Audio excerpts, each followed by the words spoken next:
মুক্তির মোহনা জীবনকে রাঙা। আসসালামু আলাইকুম ওয়া রাহমাতুল্লাহি ওয়া বারাকাতুহু। আমার নাম অসীমা খাতুন।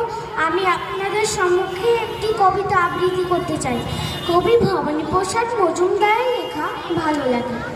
ভালো লাগে ফুল পাখি লতা পাতা ঘাস, ভালো লাগে শরতের তুজ সাদা আকাশ, ভালো লাগে আকাশের রং নীল নীল, পাহাড় সাগর নদী খুশি ঝিলমিল, ভালো লাগে ছোটাছুটি খেলা লুকোচুরি, ভালো লাগে লুডো জুডো ডাঙ্গুলি মুড়ি, ভালো লাগে আম জাম কলা লেবু তাল, চাউমিন বিরিয়ানি খেতে ঝাল ঝাল, ভালো লাগে শীতকালে রোদ ঝিকমিক, দল বেঁধে আউটিং ফিশ পিকনিক, ভালো লাগে সন্দেশ তিলে খাজা তাজা, বর্ষাতে খিচুড়ি সাথে ডিম ভাজা, ভালো লাগে নাচ গান মজা খুশি হাসি, বাবা কাকা মামা দাদা দিদি পিসি মাসি।